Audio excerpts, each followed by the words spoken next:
Why is this man laughing? Find out right now. From the Fox 11 studios in Los Angeles, with clips from Canada to Catalina, welcome to a video digest of the human comedy, Reliable Sources. On this edition, you'll see why women love this unknown actor, why this teacher loves animals of all shapes and sizes, and for the first time, a famous producer's son reveals how his father promoted his own career. And now, to chronicle this and more of the actual crazy quilt of Americana are our hosts, Greg Kinnear, Patty Yasataki, and John Barbour. Thank you very much, and welcome to the show that knows in order to get laughs in today's world, you don't have to write jokes, just report the facts. What you're about to see in the next 60 seconds only happened once in the entire history of American politics. It's illegal. Which is surprising, it only happened once in American politics. Rather than spend a small fortune on the usual slick, elaborate TV commercial, a candidate for governor of Georgia named Nick Beluso instead hired a hypnotist to do his. Now, the Atlanta Journal reported it only ran once on one small station. This is its second, larger airing. This is Nick Beluso. In the next 10 seconds, you will be hit with a tremendous hypnotic force. You may wish to turn away. Without further ado, let me introduce to you the hypnogenesis of mass hypnosis, the Reverend James G. Masters. Take us away, James. Do not be afraid. I am placing the name Nick Beluso in your subconscious mind. You will remember this. You will vote on election day. You will vote Nick Beluso for governor. You will remember this. You will vote on election day. You will vote Nick Beluso for governor. You will remember this. You will vote on election day. You will vote Nick Beluso for governor. You will remember this. You will vote on election day. You will vote Nick Beluso for governor. You will remember this. You will remember this. Mr. Beluso did not win. But, in fact, he did beat out two candidates who had legal commercials. A teacher in Iowa found his job so tough he had to find a hobby. But he found in his hobby, he was still teaching. At the end of one of his tough days teaching or trying to teach biology to some semi-attentive students at Luther College in Dacor, Iowa, Professor Roger Knutson's escape is getting into his van, taking to the highways, and watching the real animals. Professor Knutson is an animal lover and a bird watcher, but his main passion isn't just watching birds flying in the trees or animals hopping on the road. His main passion is watching and identifying or trying to identify birds and animals when they're not flying or hopping on the road. As a matter of fact, his passion is identifying them when they're not moving at all. So much so that for others like himself, Professor Knutson has written a book that his students call The Professor's Guide to Road Pizza, but that his publisher calls The Guide to Flattened Fauna. Animals are interesting, even in the kind of depleted state that you find them on the road. And knowing a little more about an animal, and the guide helps people know a little more about an animal, you've got about 5 seconds from the time you see something ahead of you until it's gone. If you see something on the road that's about, no matter what shape it is, that's about 1/3 red and about 1/3 black and about 1/3 white, it's a red-headed woodpecker. It doesn't make any difference what shape it's in. A puff of white-colored fur that's the tail of a rabbit. Even after the rest of the rabbit might be scattered across a couple of lanes, that puff of fur all by itself is enough to identify the rabbit, even at 55 miles an hour. The professor says another advantage to having his guide is that lovers of fauna, flattened or otherwise, at 55 miles an hour need to know the difference between the real two-dimensional critters and the look-alike pieces of rope, fan belt, shingles, and hunks of tire. There's nothing wrong with it being entertaining. It's meant to be. There was a sparrow. We just passed a sparrow. Oh, good-looking sparrow. Wings out there. Looked like it was caught in mid-flight. Professor Knutson's reputation as the Marlin Perkins of the asphalt jungle has not only resulted in a surprising number of book sales, but in an amazing amount of fan mail. That, for example, that's a belted kingfisher. That's probably one of the rarer birds on the road. That's a vole. And it's a really good example of just how flat and still identifiable something like that can be. The professor is such an expert at analyzing crushed creatures, he can even frequently determine the sex, but not at high speed. And it's more than that, a male painted turtle, identified by the long claws on the front feet. Common rat, actually usually referred to as a Norway rat. That's not an ethnic slur or anything. That's the name of it. In Latin, it's Rattus norvegicus. And in this case, the whole thing has come to vaguely resemble the outline of the country of Norway, and so it's particularly appropriate that it should be have that name. While Professor Knudsen continues to drive around Iowa, which looks like a squashed squirrel, in his search for more flattened fauna to file into his folders, he leaves flattened fauna fans everywhere with another suggestion on how to enjoy mashed Mother Nature. Photographs are practically the only thing flatter than the animals that are out there on the road already, so photographs are better.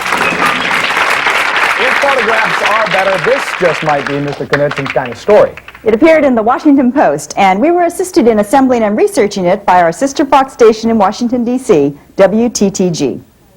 This is Harry West, seated on your right, of Reisterstown, Maryland. Late last year, Mr. West had his ornamental wooden rabbit stolen from his lawn. He reported it to the police. And then mysteriously, every few days for 8 months, whoever stole his wooden rabbit sent Mr. West a Polaroid picture of his bunny traveling around North America. The Baltimore bunny's trip with the thief began at the Baltimore-Washington Airport, where they boarded Piedmont Airlines. They landed in Bermuda, where they went swimming, fishing, sightseeing, had a Mexican dinner, a siesta, went to a piano bar, watched the sunset, and at the end of a tough day went to bed at Ramada Inn to rest up for the 8-month journey home. My heart could beat for you. Why did I decide to run? Gonna take a sentimental journey home. This thin arm wearing a blouse holding up his bunny led Mr. West to conclude to police that he thought the thief was a woman and that this was she wearing goggles. The police told Mr. West she would be hard to identify and that she certainly wasn't on America's Most Wanted. Is the bunny home? Not only is he home, he's in the home. They're not letting him out for a while. We'll be right back to meet an unknown actor women from all over the world want to be seen with. Here's Cal Worthington and his dog Spot.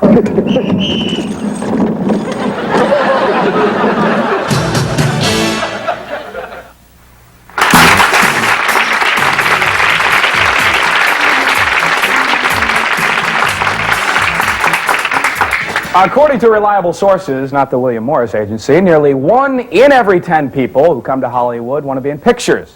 I met a struggling actor who's been in scores of pictures. You can see them at Mann's Chinese Theater in the parking lot.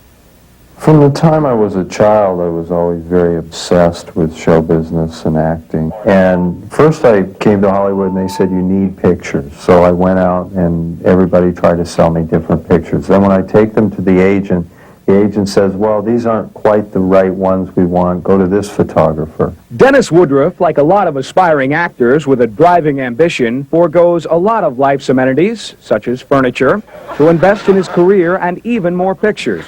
But driving daily to casting calls, Dennis found few producers would take time to look at all the pictures and bio in his portfolio. So, in desperation and with inspiration, he put them where producers would have to look at them, and so would everybody else. Dennis says someday his face will be famous all over the world, if not yet as an actor, as the owner of this road-running resume. Every day at 7 a.m., when he's not on casting calls, this actor with a driving ambition drives to the parking lot at Mann's Chinese Theater. And he says while some stars have their footprints there, he's got tire tracks. There is no more show business, and what I'm doing is very needed. And people need to see this. That's why they come to Hollywood. They spend thousands to come here because they want to meet an actor. What do you think about that? It's wonderful. Have you seen anything like that down under? No, that's why I'm getting a picture of it. What is it? It's different. Totally rad, man. When I could pry Dennis away from his fans, he took me on a tour of his Fender photographs. And this is a road warrior type, the Mel Gibson look. Sure. Action movies. This is the Clint Eastwood look. He doesn't say a lot, but you know what he says means a lot. Right. You know what I mean? We all know Mel and Clint's phones are always ringing with offers of parts, so I asked Dennis if that's why he had one in his car. Well, those are props, yeah. Oh, yeah. Right. Dennis told me he loves those 60s monster movies from Japan, and his 70s monster Lincoln from Detroit is loved by the Japanese. It was impossible to interview Dennis with all these admirers and paparazzi around, so I asked him if we could go back to his place. He graciously agreed. He sat in his actor's chair, and I sat in his beanbag. And the first question was, does what he did work in getting him work? It's just in RoboCop 2, if they didn't cut it. I'm the thug that destroys RoboCop, throws him out the limousine. Has it ever been vandalized? Somebody put lip marks on it from lipstick. They kissed it, and they signed their name. As far as girls? Once in a while, I pull over and they jump out, and I never see them. Dennis told me his wife tried to get him out of his car and out of the business and into something more substantial. So he got out of the marriage. At that point, while we were talking, his agent called. He had an interview set up right away for a one-day part for Dennis in an ABC series. I wished him well. Dennis knows he's in a tough business, but life today is tough for a lot of people. And when some of these people see Dennis driving the only car in the world covered with his bit parts, they somehow sense a kindred spirit, and they too wish him well. When you wish upon a star, makes no difference who you are. Anything your heart desires will come to you. If I made it big in the business, I would still drive that car and still go around and give autographed pictures and smile and talk to the tourists.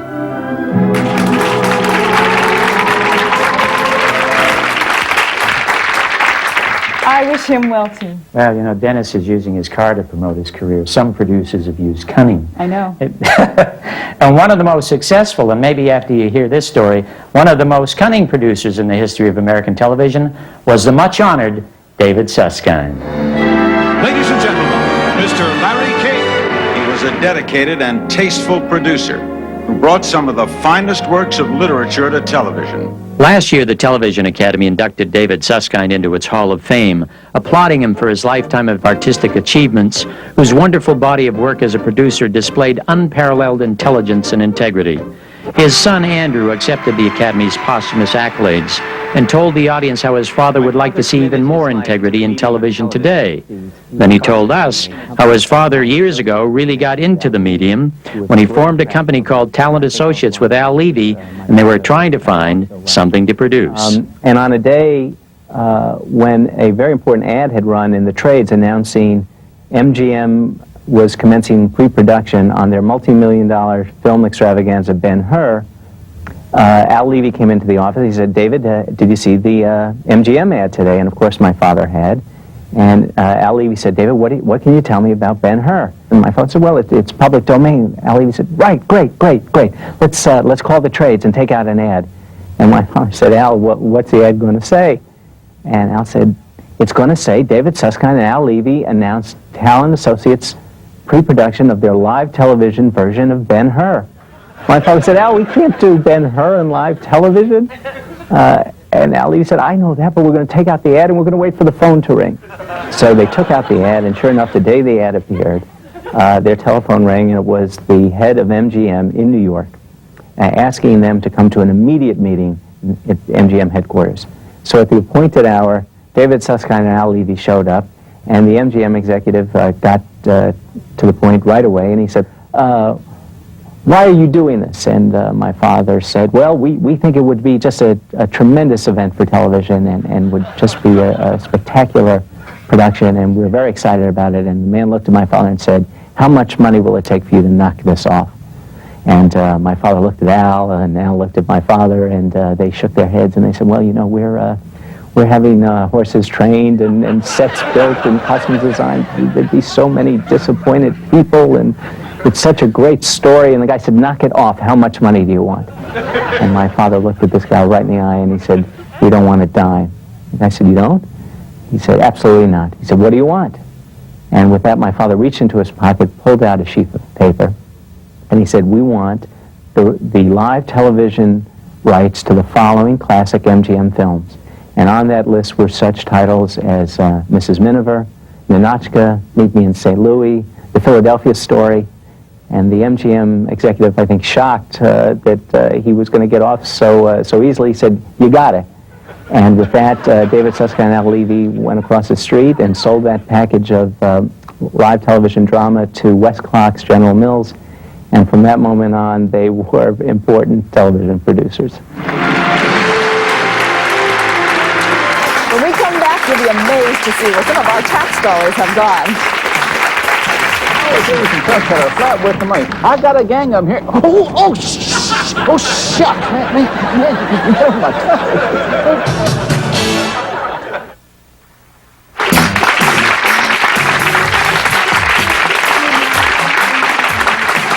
Now it's time for Just the Facts. The Sports National reported that one recent Saturday, former President Reagan wanted to stay home and watch the sports on TV, while Nancy went to speak at a women's convention. However, he had difficulty making the remote control switch work. So he called the convention hall, got his wife, explained the problem, and Nancy immediately called the TV repairman and sent him to the Bel Air estate. The repairman discovered the former president had been pointing the remote control switch at himself. The International Herald reported that in order to further protect its soldiers, the Swedish government has issued the army 50,000 camouflage-colored condoms. What you're about to hear now are actual quotes from transcripts and stories of an investigation of Wisconsin's employment offices conducted by a former Senator Petrie and reported in the Milwaukee Journal. This story concerns an unemployed secretary we'll call Sue. After searching unsuccessfully for employment for 6 months, Secretary Sue went to her usual window at the employment office, and the clerk said, Any luck this week? and Sue said, There is nothing. and the clerk said, I think you'll have to try to find something other than secretarial. There is nothing. Could I have my check? There is nothing. You've run out of benefits. So you better try and find something other than secretarial. But the next week, Secretary Sue came back, and the clerk said, Why are you here? There is nothing. I'm applying for disability. You look fine to me. My new prospective employer didn't think so. What do you mean? I've been looking for another job as a topless dancer, and they all say the same thing. What's that? There is nothing. They don't think I'm big enough. So I'm applying for disability payments to get some money to make me bigger. I'll have to look into this. So the clerk told his superior, Secretary Sue's story, and the superior said, After looking into Sue's request, if she sincerely wishes to change professions due to depressions in her own field, and we can develop and enlarge her own chances with financial assistance, it's in everyone's best interest that we do so. So Secretary Sue got her disability, got her silicone shots, and got a new position as a topless dancer. However, when word of how Secretary Sue got to change professions reached the office of State Senator Petrie, the senator said, We better look into this. After looking into Secretary Sue's case, the senator concluded, That doesn't look like that's a place for taxpayers' money to go. Then the senator said to the superior, who had authorized Secretary Sue's disability payments, Instead of paying unemployment benefits, you will receive them, starting tomorrow. So the supervisor who helped Secretary Sue change professions had to change professions himself. And of the senator's investigation into Secretary Sue's case, which resulted in his departure, the supervisor said, The senator is just trying to make mountains out of molehills. In this week's suggestion box is a note from Mrs. Barbara Sine of Tustin, California, who wrote and said, on her satellite dish, she'd seen a segment about an unusual Canadian golf course run by a funny farmer. She thought you'd like to see it too, so here it is. A few years ago on the slopes of the Rocky Mountains in Fraser Canyon, British Columbia, the tiny town of Lillooet saw the opening of one of North America's most unusual golf courses. It has one of the most unusual combination sand traps and water hazards in the world, with no rake. It also has one of the most unusual pro shops, with no pro. What it doesn't have, though, aside from this little red scooter, is the usual maintenance crew to keep it in shape. As a matter of fact, it doesn't have a maintenance crew at all. At first sight, some golfers might think this Lillooet golf course was a cow pasture. At second sight, they might think it was a cow pasture. But it's not. It's a sheep pasture, opened by a Canadian amateur golfer and professional farmer named Davy Jones. Mr. Jones, no relation to Bobby, opened his course because while he loves golf, he loves his sheep more. And he says having golfers around not only scares off packs of hungry coyotes and wolves, but the flocks of golfers act as shepherds for his flocks of sheep. Well, they were willing to pay to play golf and herd my sheep around. And the sheep help the golfers by acting as golf's most unusual maintenance crew. They go out and they buy sophisticated mowers and they spend money on fertilizer and all this kind of good things. And the sheep do it all. Near the clubhouse, Davy put up a replace divot sign, which most golfers ignore because often they can't tell if it's a golfer's divot or a sheep's used lunch. Mr. Jones says no holes in the course have dog legs right or left, just sheep shanks. There are no birdies, they're called woolies. And golfers get no free drop or line of sight relief if the ball is under a sheep. Well, we do list them as hazards. They're called mobile hazards. At this altitude, the ball should fly farther, but not always on Mr. Jones' links. Well, you know, you don't get too many yards after you hit a sheep. The ball tends to lay there. You know, just thump and lays there. If they're far enough way down the hill, they're all right, because even if you hit them, you know, they'll shake their head and go off eating. Recently, Mr. Jones was visited by the host and crew from the Canadian Broadcasting Company in a show called On the Road. At the end of a tour of the course, the host tried to sit with Mr. Jones to do an interview. But the interview ended almost immediately for the host and the viewers when the host asked Mr. Jones if he really did prefer his sheep to golfers. Oh, I think the sheep. Yeah, far more important than the golf. But now it's got the stage where you can't separate one from the other. No, not really. Not anymore. No. No.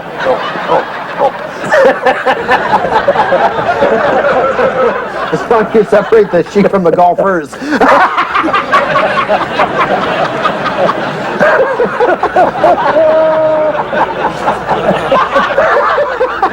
How do you separate the sheep from the golfers? Golfers walk around on two legs.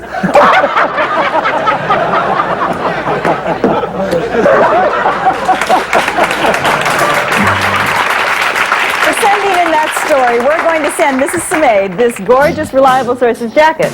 That is gorgeous. If you do have a story, suggestion, or an idea you'd like to share with us, here's the address. It is Reliable Sources, KTTV, Fox 11, 5746 Sunset Boulevard in Los Angeles, California, 90028. We'll be right back. $1,000 rebates on all the Camaros, $1,000 rebates on all the Blazers, $1,000 rebates on the S10 pickups, $1,000 rebates on all the pickups, $1,000 rebates on all the van conversions. Come to Worthington Chevrolet, 3815 Florin Road. We're open to midnight. See you here. God damn it. In the next edition, we'll watch the wondrous ways Washingtonians wield watermelons and why perky partners paint pretty pictures on pregnant tummies. That's it for now. Thanks very much. Till next time, remember, we were all given an imagination to show us what we can become. But we were all given a sense of humor to show us what we are. Bye now. See you later.